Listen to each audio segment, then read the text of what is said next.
एक हफ्ते में 3 दिन प्रोक्योरमेंट अलग अलग मंडियों में सरकारी निर्देश पर बंद रहे।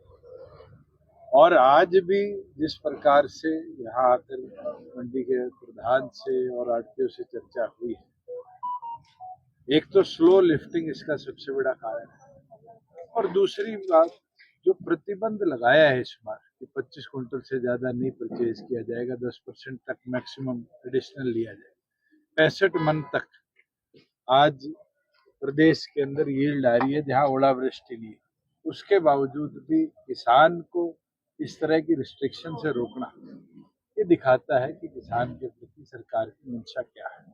और दूसरी चीज, सरसों आए हुए मंडियों में आज के दिन 1 महीने के लगभग हम समय मानते हैं हो गया है, और इस दौरान भी सरसों के 2 लाख बैग अकेले हिसार मंडी में पड़े।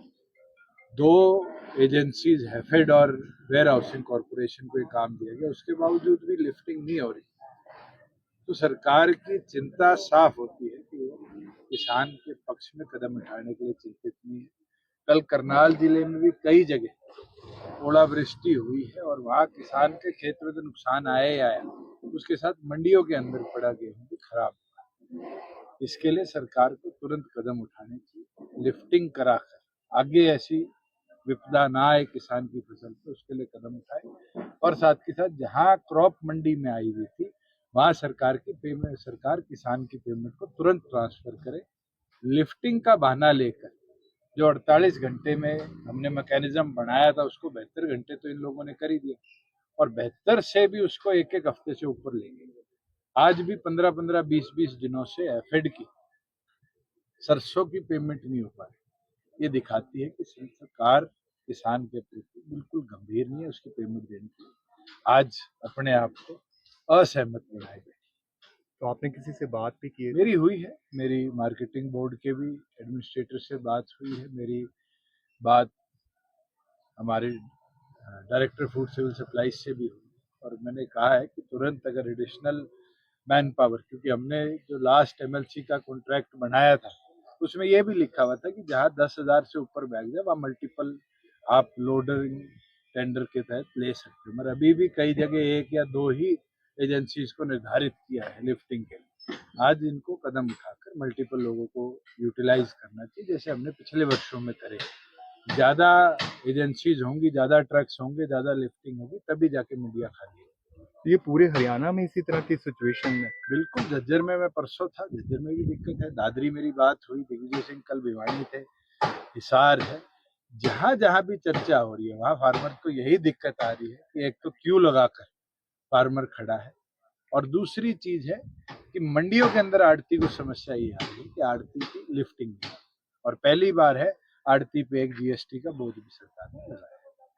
जजपा ने अपने 5 प्रत्याशियों का ऐलान किया है लोकसभा चुनाव को लेकर, इस साल से नैना जी को उतारा है, तो किस तरह की तैयारी है, क्योंकि चुनाव प्रचार तो शुरू कर दिया पूरी है? तौर पर तैयारी है, 5 उम्मीदवार मजबूत हैं, शिक्षित हैं, और सबसे अच्छी चीज है युवा है, महिला है, अनुभव है। इन सब चीजों के मिश्रण के साथ पार्टी ने 5 उम्मीदवार उतारे हैं, बचे 5 की भी जल्द घोषणा हम करेंगे।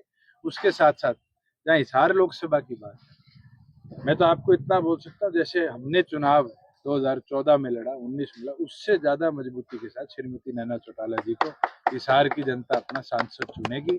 हिसार की आवाज को पार्लियामेंट में पहले जैसे जगह मिले, गूंगा बहरा सांसद ना जाए, जाके बड़ी पार्टियों के झंडे नीचे दब जाए, उसकी बजाय ऐसा सांसद चुन के हिसार दोबारा भेजेगा जो जाकर हिसार की पैरवी कर पाएगा, हिसार की बात को पार्लियामेंट में रख पाएगा, और मुद्दे विशेष समेत हरियाणा की आवाज पार्लियामेंट में गुंजाएगी। तो क्या मसले रहेंगे इस चुनाव में? क्योंकि सबसे बड़ा तो यही है कि हरियाणा का सांसद पहुंचे और हरियाणा की आवाज उठाने वाला सांसद पहुंचे, ऐसा व्यक्ति ना चुन के हम भेजे, और केवल हिसार ही नहीं, 10 की 10 सीटों पर जो राष्ट्रीय पार्टियों के दबाव में अपने प्रदेश के, अपनी कॉन्स्टिट्यूंसी के मुद्दे बोलना भूल गए। और आज हिसार ने तो बहुत अच्छी तरीके से समझा है इस चीज को। 5 साल मुझे मौका मिला था, उस समय का आप रिपोर्ट निकाल लीजिए, उससे पिछले 10 साल का निकाल लीजिए, और व्यतीत 5 साल का निकाल।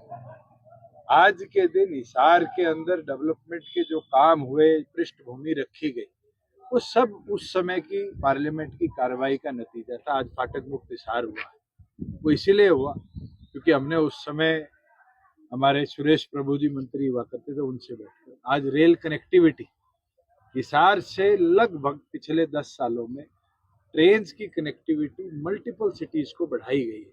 और अब क्योंकि पीछे मैंने चर्चा भी करी थी, मैं ये मानता हूँ जैसे ही झज्जर से फारूक नगर लाइन कनेक्ट हो जाएगी और एयरपोर्ट की कार्य शुरू हो जाएगा तो सिरसा बठिंडा से लेकर दिल्ली तक वंदे भारत चलाने का जो प्लान, ये अपने आप में हिसार को डेवलपमेंट के अंदर एक एग्रेशन भी देगा और साथ में 2 घंटे में दिल्ली की कनेक्टिविटी।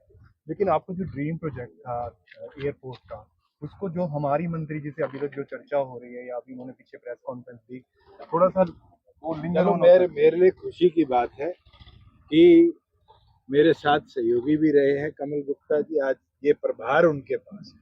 उनको कभी भी इस प्रोजेक्ट में कोई सहयोग चाहिए होगा, एज लेजिस्लेटर हो, एज पर्सन हो, दुष्यंत आधी रात भी हाजिर रहेगा। हमने बहुत काम किया है और मैं उम्मीद करता हूं कि इसमें डिले ना हो।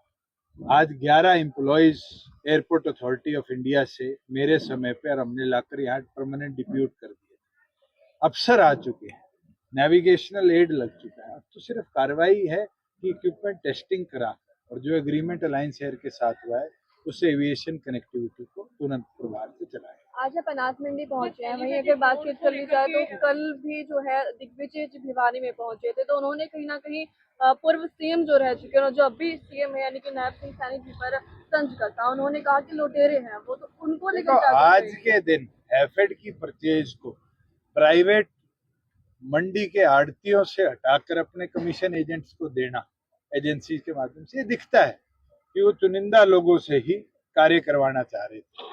और मैं ये मानता हूं कि ये नए मुख्यमंत्री का फेलियर है कि वो अब तक इस पूरी जिम्मेवारी को संभाल नहीं पाए। उनको बैठना चाहिए अधिकारियों के साथ, समय लगाना चाहिए। किसान के लिए साल में 2 ही अवसर आते हैं जब सरकार उसको रियायत इसी चीज में दे सकती है कि उसकी फसल की खरीद में देरी ना। पार्टी को छोड़ने वालों को क्या मैसेज? कि मैं तो ये बोलता हूँ ये समय है, लोग हमसे गए भी है, लोग हमारे पास आ भी, ये तो आने जाने का समय है। और इसके अंदर जो जाता है वो अपनी इच्छा शक्ति से जाता है, वो तो वही बता सकता है कि मैं क्यों गया। लेकिन हमने कोई सम्मान में कमी नहीं छोड़ी, और सम्मान में अगर पार्टी की कमी है तो वो बताए। जो इस टाइम दुष्यंत चौटाला को या जेजेपी को छोड़ करके जा रही हैं या जिनको गद्दार बहुत सारे लोग बोल देते हैं, क्या उनके चेहरे भविष्य में दुष्यंत चौटाला को याद रहेंगे? चेहरे तो सबके याद रहेंगे। चेहरे तो जो पक्ष में है, विपक्ष में है, राजनीति करने वाला कभी नहीं बोलता। मगर मैं उस सोच का व्यक्ति हूँ जो चौधरी देवीलाल को अपना आइडल मान के काम कर। चौधरी देवीलाल जी ने कभी भी, उनके साथ तो लाखों लोग आए, लाखों लोग छोड़ गए, लालू जी हो, नीतीश जी हो, जितने लोग थे, रास्ते समय समय पर पॉलिटिकल आदमी बदलता रहता है, विचारधाराएं नहीं बदलती। और मैं मानता हूँ जो हमसे गए हैं आने वाले भविष्य के अंदर वो भी रियलाइज करेंगे कि हमारा घर ही ठीक था, पहली कुर्सी तो मिलती थी, आज तो आखिरी कुर्सी पे बैठना पड़ता है। और ये तो चाहे हिसार लोकसभा के साथी हो चाहे हरियाणा के साथी हो, हमने देखा है कि क्या वो एक अपने कहावत है ना, एक तो दुर्गति और दुर्गति के बाद एक बिरान माटी, रेरे माटी, तो वो वाली बात है। जब राष्ट्रीय पार्टियों में लोग जाते तो रेरे माटी से भी ऊपर हो जाती। झज्जर के एक इंटरव्यू में आपने कहा था कि आज के दिन तो मेरा भी मन करता है कि मैं इन लोगों का विरोध करूं, बीजेपी को लेकर। मैं विरोध ही कर रहा हूँ, आपके सामने मंडी में हूँ। कौन सा पक्ष में है? खास वजह है आज के दिन किसान की जो दुर्दशा मंडी के अंदर है, क्या विरोध नहीं कर रहे हम? मैं तो चाहता हूँ आप लोग भी हमारा साथ दो, जाओ पूछो 10 फार्मर से कि क्या उसको 2 दिन में पेमेंट मिली है, क्या उसकी फसल का उठान मंडी में आते ही हुआ है। ये फेलियर साफ दिखता है। जिन लोगों ने 4 साल इस मैकेनिज्म को फास्ट बनाया, आज उनकी बनाए मैकेनिज्म को कोई तोड़ता है तो दुख तो होता है। और मुझे आज बहुत पीड़ा है कि 4 साल हमने जैसे फार्मर के लिए काम किया, जिस इच्छा शक्ति के साथ किया, जिस मजबूती के साथ उसके लिए इंफ्रास्ट्रक्चर बना के दिया, कहीं ना कहीं पिछले 1 महीने में उसके ऊपर ध्यान नहीं दिया गया और उसको कोलैप्स करने के ऊपर कदम उठाए। दुष्यंत जी 400 पार को कैसे देखते हैं? बीजेपी का एक नारा चल रहा है 400 पार। Indira is India, India is Indira 1977 में लोगों ने देखा था, और मैं मानता हूं उस समय मोरारजी देसाई को लोगों ने चुना और इंदिरा गांधी को देश से हटाया, सांसद पद से भी वो हारे। शायद 400 पार भी उसी तरह कोलैप्स हुआ।